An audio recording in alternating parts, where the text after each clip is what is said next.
Okay, on this machine, a lot of things can cause tension. This machine, this is your stitch length, this is your stitch width, and then this is your tension. So the tension controls the tension of the thread in the tension knob that's here that goes up and down in your machine and controls the relationship between the needle, the thread, and the fabric. It took me a lot to say that, but so let's just start. I have really good tension. We just did this practice stitch.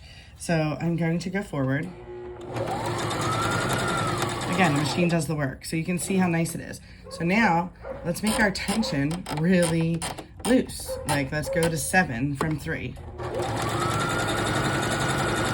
Okay, now I'm making it 9.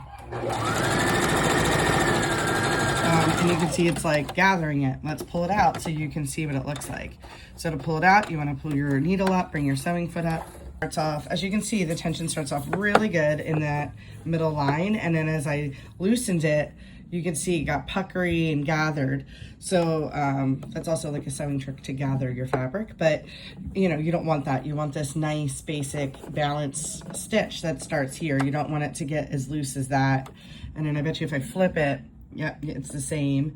So it's that really loose stitch. You can see how you can see the lift up of the needle thread underneath with the bobbin thread, because that's your bobbin thread straight and your needle thread looping around it. So you really don't want to have that. You really want this kind of clean, really nice stitch that we started with when the tension was correct. So just like I said, you know, you gotta be practice on your fabrics. Make sure it's not gathering, make sure it's not too loose. If you totally take your stitch width and stitch length out, all the way to the largest, you can basically just pull your threads out. So if that's happening, that's why. Tension is a great balance. Every fabric has different tension. So make sure that you practice your tensions and your stitch width, your stitch length, and your tension every time before you start sewing. Some machines will have your tension knob right here.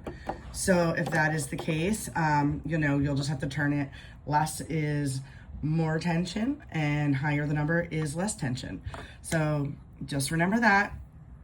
Happy sewing with Sew Chrissy.